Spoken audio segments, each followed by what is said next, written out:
Então, boa tarde a todos. Que a paz de Jesus esteja entre nós. Hoje nós vamos refletir sobre o capítulo 15 do Evangelho segundo o Espiritismo, fora da caridade não há salvação, e nós vamos refletir dos itens de 1 a 5. Né? E a gente vai ver nesses itens de 1 a 5 que a gente vai perceber que Jesus esclarece para nós como funciona o nosso crescimento espiritual. Ele coloca para a gente de maneira muito clara aquilo que nós precisamos fazer, os objetivos que nós precisamos atingir para que a gente se torne o espírito puro para o qual nós fomos criados para ser. Então a gente vai refletir, nós vamos ver que é uma jornada, né? Porque a gente sempre faz assim quando a gente estuda o Evangelho, quando a gente conversa sobre o Evangelho. A gente coloca o conhecimento e reflete para a nossa vida. Coloca o conhecimento, reflete numa situação que nós enfrentamos. E dessa maneira, fazendo essa autoavaliação, fazendo essas comparações, a gente consegue ir vivendo o Evangelho aos poucos, né? Porque a natureza nossa não dá saltos. O importante é que nós nos mantenhamos sempre nessa prática, nesse exercício contínuo, que é o exercício do amor. Então a gente vai lembrar que somos espíritos criados por Deus. Nós temos um objetivo de criação do qual a gente não consegue escapar. A única coisa que Deus impõe para a gente é que nós seremos espíritos puros e felizes. A única coisa. Só que para nós chegarmos a esse ponto, nós, por vontade divina e por misericórdia divina, Ele coloca para nós que nós devemos conquistar essa situação. Então ele nos cria simples e ignorantes para que a gente vá exercitando valores, princípios, para que a gente possa crescer em intelectualidade e em moral, em amor. Né? Então a gente vai crescendo. Né? E a gente precisa colocar em prática como? Chega um ponto da nossa humanidade que a humanidade chegou e tinha condições de entender um pouco mais. E aí quem veio para nos ensinar? Jesus veio para nos ensinar, porque nós estávamos maduros para entender aquele nível de ensinamento que Ele ia trazer para nós. E como que Jesus nos ensinou? Colocando, exemplificando, vivendo palavra, tudo, todas as palavras que Ele colocou para nós, Ele viveu todas e exemplificou a todas. Então Ele vem em pessoa para nos servir de modelo e de guia. Então, se nós estivermos em dúvida de o que a gente deve fazer, é só a gente lembrar de Jesus. O que faria Jesus? E o Evangelho é justamente isso. O Evangelho ele é a narrativa desses fatos que Jesus vivenciou, desses exemplos que Jesus deu, daquilo que Ele falou, que serve para a gente de referência, como espírito, para a gente agir. Né?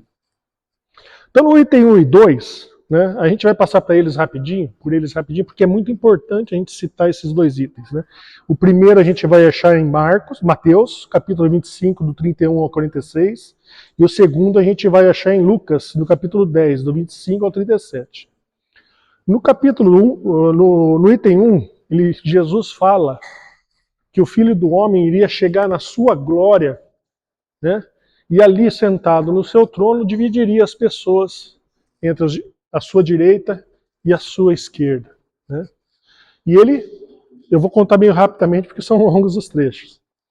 E ele explica que do lado direito estariam aqueles que o acolheram quando ele estava sem abrigo, que cuidaram dele quando ele estava doente, foram visitá-lo quando ele estava preso, deram de comer quando ele tinha fome, né? E fizeram todo o bem para ele que ele poderia ter sido feito. E esse pessoal da direita falou assim, mas quando é que foi que a gente fez tudo isso para o senhor? Ele falou assim, toda vez que vocês fizeram isso para um desses pequenos, vocês fizeram para mim. Então passe à direita e vão se regozijar no reino de Deus. Em seguida ele fala para o pessoal que está à esquerda. Vocês não me acolheram, não me deram de beber, não me deram de comer, não me vestiram, não cuidaram de mim quando eu estava doente, não foram me visitar quando eu estava preso. E eles perguntaram também, eles ficaram surpresos, mas quando é que foi que o senhor esteve preso e nós não fomos visitar? Quando o senhor teve fome e nós não te demos de comer? E ele responde, toda vez que vocês se negaram a ajudar um desses pequenos, foi a mim que vocês negaram. Então vocês vão passar à esquerda e vão retornar para o lugar de sofrimento, que é o lugar que vocês precisam. Em seguida, o fariseu, ouvindo isso, pergunta para Jesus, mas Jesus, qual é o maior mandamento? E Jesus responde, o maior mandamento é amar a Deus sobre todas as coisas. Porém, o segundo, que é também tão grande quanto esse, e ao teu próximo como a si mesmo. Porque nessa segunda se resume todas as leis e os profetas. E o fariseu, querendo se parecer bom, ele pergunta para Jesus, e quem é o meu próximo? E aí Jesus vai contar aquela parábola do samaritano. Descia um homem de Jerusalém para Jericó, quando ele foi assaltado. Os assaltantes judiaram dele e o deixaram prostrado no chão. Ali, abandonado, machucado. Passou um sacerdote, fez que não viu e seguiu o caminho. Seguindo o caminho para a mesma direção, para Jericó.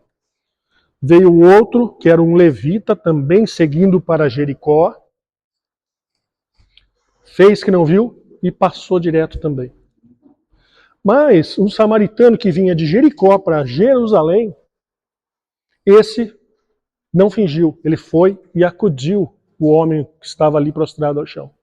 Cuidou das feridas dele, fez o que podia ali para socorrer ele na hora, e ainda depois que ele tinha os compromissos dele, levou ele para uma hospedaria, pagou adiantado pela estadia dele, e falou para o alajadeiro que se ele gastasse alguma coisa a mais, o retorno ele compensaria. E aí ele pergunta para o fariseu, quem esse pareceu próximo daquele? Ele falou assim, aquele que o socorreu. Então vá e faz o mesmo. Então quando a gente vê essas duas passagens, fica muito claro para a gente que o pré-requisito para a gente chegar a ser um espírito perfeito é o amor. É a caridade. A caridade é aquela ação que nós colocamos com amor. Tanto que quando a gente estuda o capítulo 13 do Evangelho segundo o Espiritismo mesmo, nós vamos ver uma sequência. Primeiro, nós fazemos a beneficência, ou seja, fazemos o bem.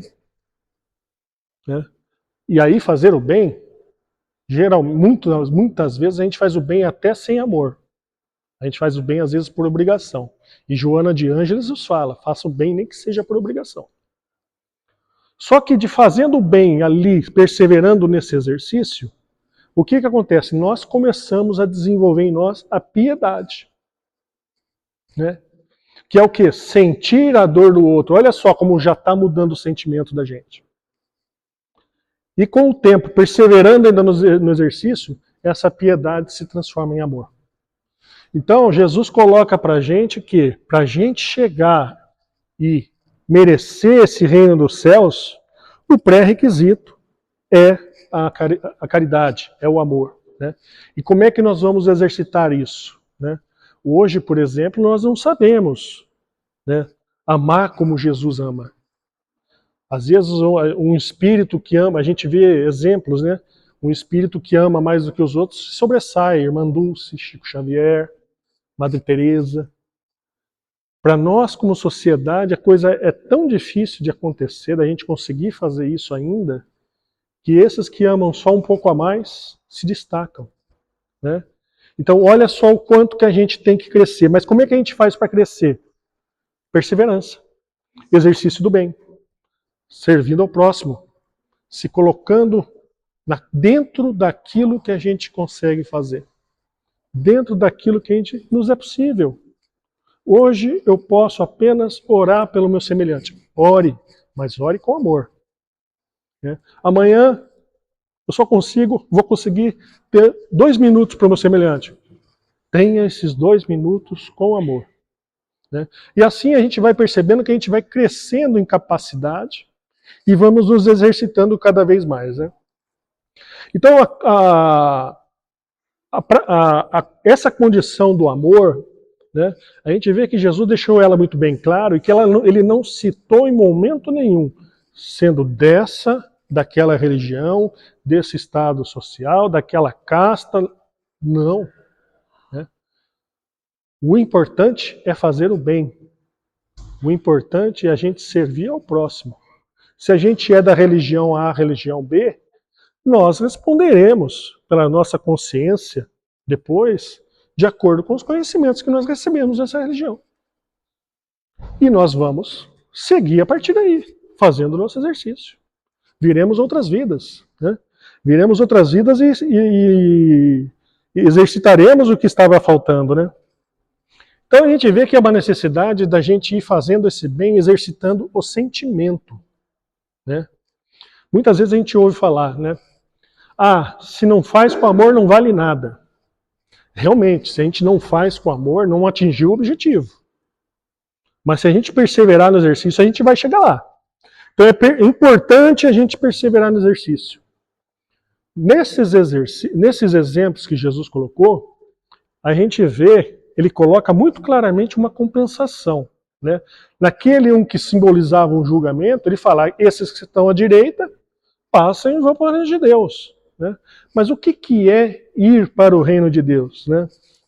Ir para o reino de Deus é a gente ir conquistando a nossa evolução e já tendo acesso a todo aquele avanço que nós atingimos, nós já vamos tendo acesso a tudo aquilo que já é de direito daqueles que estão naquele ponto.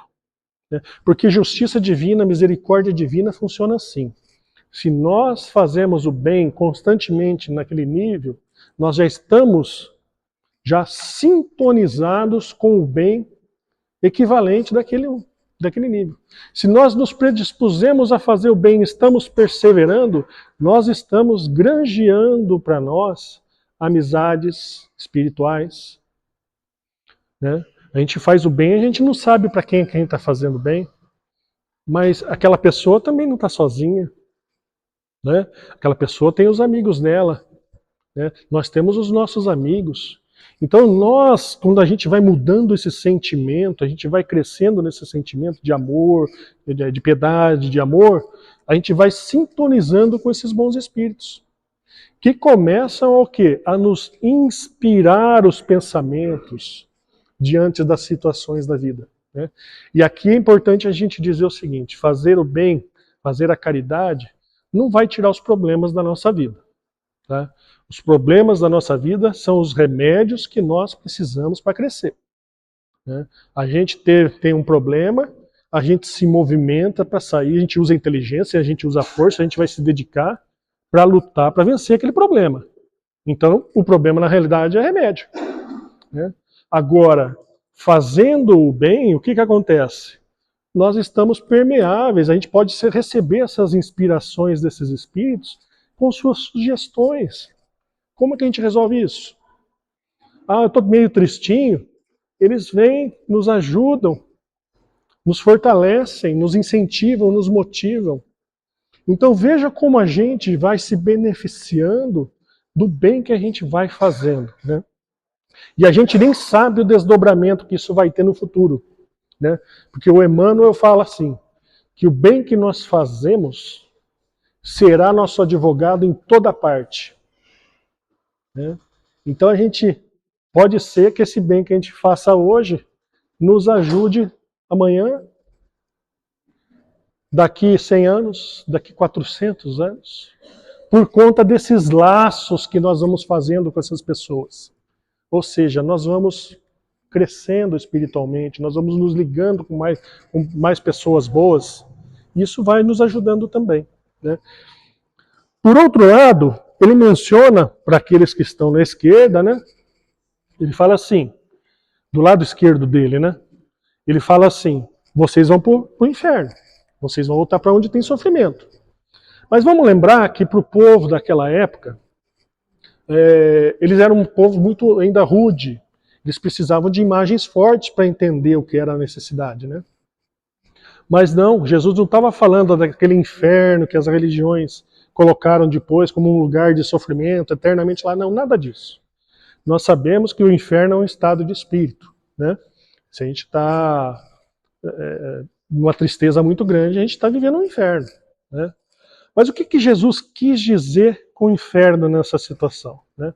Ele quis dizer que nós vamos voltar para um lugar onde há dificuldades.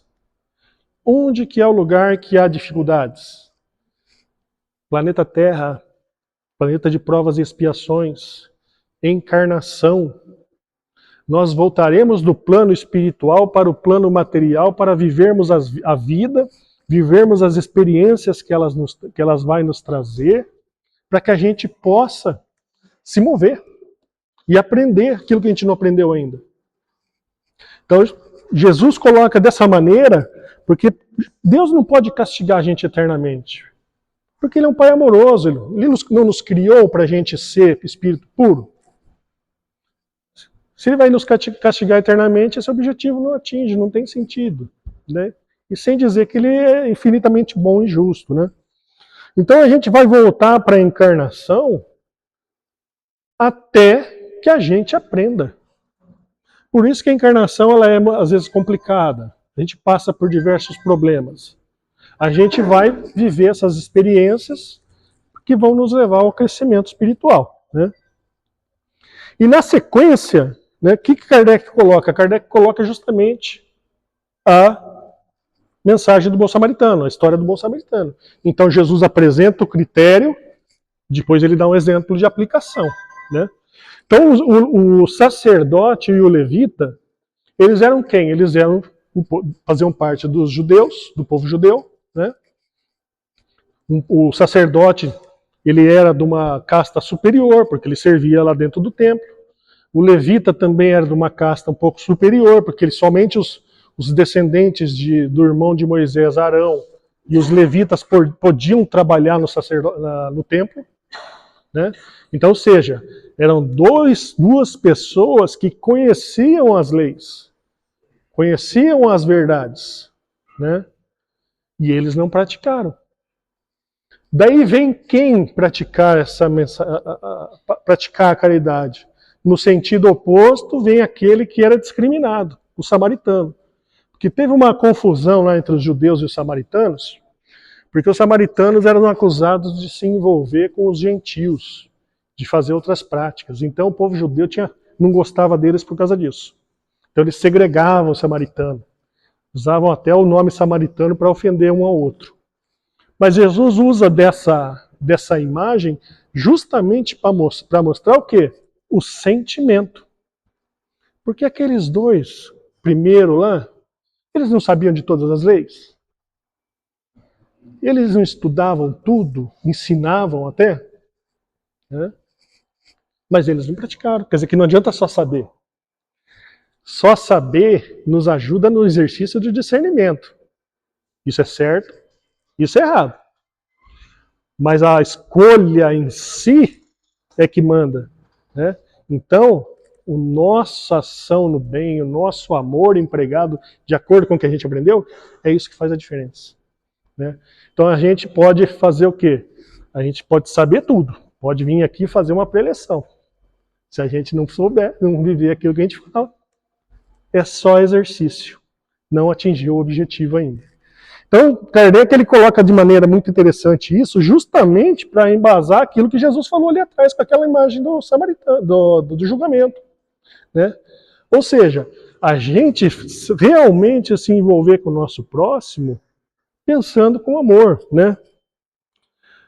No terceiro texto, aí Jesus conclui o ensinamento. No terceiro texto, no item 3, o fariseu pergunta para ele assim, mestre, né, qual é o maior mandamento? Né? Amar a Deus sobre todas as coisas. Né? E o segundo, tão grande quanto esse, e ao próximo com a si mesmo. Né? Por que Jesus coloca o segundo tão grande quanto o primeiro? O que é amar a Deus? É somente a gente falar da boca para fora, amar a Deus. Então, se eu amo a Deus e não vivo os preceitos das leis divinas, a gente está amando a Deus? Se a gente ama a Deus e faz tudo o contrário aqui, por exemplo, vem aqui e faço uma preleção muito linda, né? Amo a Deus. Só que lá fora, na hora que eu pego o carro, saio buzinando, saio fazendo daquele jeito. Estou amando a Deus? Né? Não. Então, amar a Deus significa fazer o quê? Fazer a sua vontade. E qual que é a vontade de Deus? Que nós cresçamos espiritualmente. Porque Ele nos criou, simples e ignorantes, para que nós nos tornemos espíritos perfeitos. Então a gente vai fazer o quê? A gente vai fazer tudo para crescer espiritualmente, para ser espírito perfeito. Ele sabe que a gente não vai acertar tudo, porque nós somos espíritos ainda muito no começo da escala evolutiva. Né? Sabe que tem erro aqui ainda, mas a nossa perseverança em tentar, em se esforçar para atingir o objetivo, a gente está fazendo a vontade de Deus. Só que para a gente atingir o objetivo, o caminho é o amor. Qual que é o trabalho no plano espiritual? Quando a gente vê uma reunião mediúnica, qual que é o trabalho no plano espiritual? É o socorro aos espíritos que estão em sofrimento. É prestar serviço ao próximo. Aqui na matéria não é diferente. Né? Aqui na matéria, a gente também vai ajudar. Lógico, a gente tem todas as nossas obrigações inerentes da materialidade. Trabalho, precisamos comer, precisamos nos vestir, precisamos morar, precisamos pagar conta. Né? Então a gente vai trabalhar. Mas como é que a gente convive com o nosso semelhante? Né? Então a gente vai fazendo esse exercício, colocando o amor em tudo isso, exercitando o amor em tudo isso. Aí sim nós estamos fazendo a vontade de Deus, seguindo o caminho do amor. É lógico que a gente não vai acertar tudo, porque nós somos espíritos ainda no começo da escala evolutiva, mas se a gente perseverar, né? Então a gente vai ser espírito perfeito por esse caminho, amando o semelhante. Hoje pode até parecer complicado, porque sempre vem uma pessoa, nossa, mas amar aquele um, amar aquele outro, amar aquele um, aquele outro, e outros às vezes até mais complicado que eles, nós vamos ter que aprender a amar. Mas isso nós vamos aprender exercitando se a gente perseverar. Então, para concluir, o que nós refletimos hoje, né? Que a prática do bem, ela tem que ser incessante. Mas a prática do bem com sentimentos. Né? Como é que eu faço esse bem? Uma pessoa chegou para me pedir alguma coisa, pediu um tempo, pediu um minuto, pediu uma atenção. Como é que eu dei essa atenção para ela? Dei atenção para me ver livre logo dela. Tudo bem, eu dei atenção que ela precisava. Mas e o sentimento disso? O que eu exercitei ali? Né? Então a gente vai exercitando aos poucos, colocando o amor nas nossas práticas, nas nossas experiências, e vamos crescendo. Então a gente está vendo, né, que se a gente faz alguma coisa de bem, mas sem amor, é exercício incompleto. Não atingimos o objetivo. Precisamos continuar, precisamos ter mais experiência. Né? É difícil? Lógico que é difícil. Né? E todos nós podemos fazer alguma coisa. Às vezes a gente pensa que a gente precisa fazer alguma coisa, a gente precisa fazer uma coisa grandiosa, né? Fazer um hospital para centenas de pessoas, fazer um orfanato para centenas de crianças. Né? Não é nada disso, não é nada disso. O que Jesus espera de nós? Que nós, dentro das nossas dificuldades, vamos corrigindo aos poucos essas nossas más tendências, começando pela menor, né? E em paralelo nós vamos fazendo bem. Vamos fazendo bem. Isso vai crescendo. À medida que a gente vai perseverando no exercício, a gente vai ganhando tônus espiritual. É igual quem vai na academia. Você vai na academia no primeiro dia, dói. Já no segundo, dói. No terceiro, dói um pouco menos. Vai parar de doer ali para a terceira, quarta semana. Mas a gente vai perseverando, vai se sentindo bem, vai se fortalecendo. Então, se a gente ficar no exercício do bem, fazendo isso, a gente vai conseguir. Né?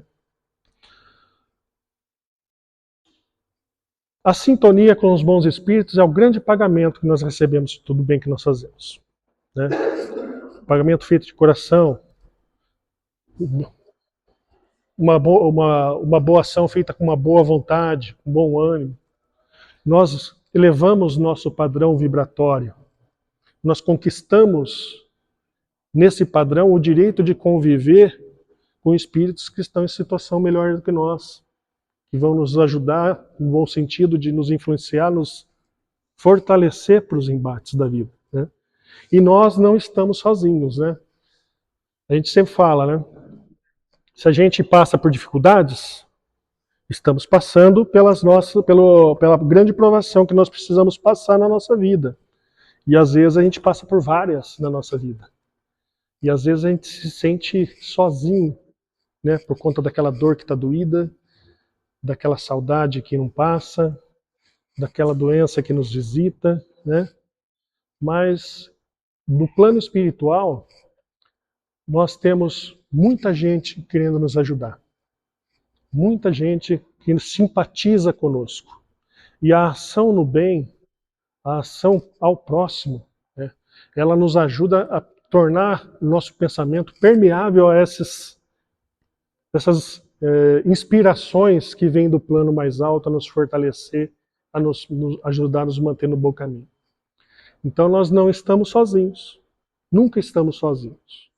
E a prática do bem nos ajuda a conquistar cada vez mais esse amparo, essa proteção que todos nós temos. Então era essa a reflexão que eu queria trazer na tarde de hoje. Eu agradeço a vocês toda a atenção e desejo uma boa tarde.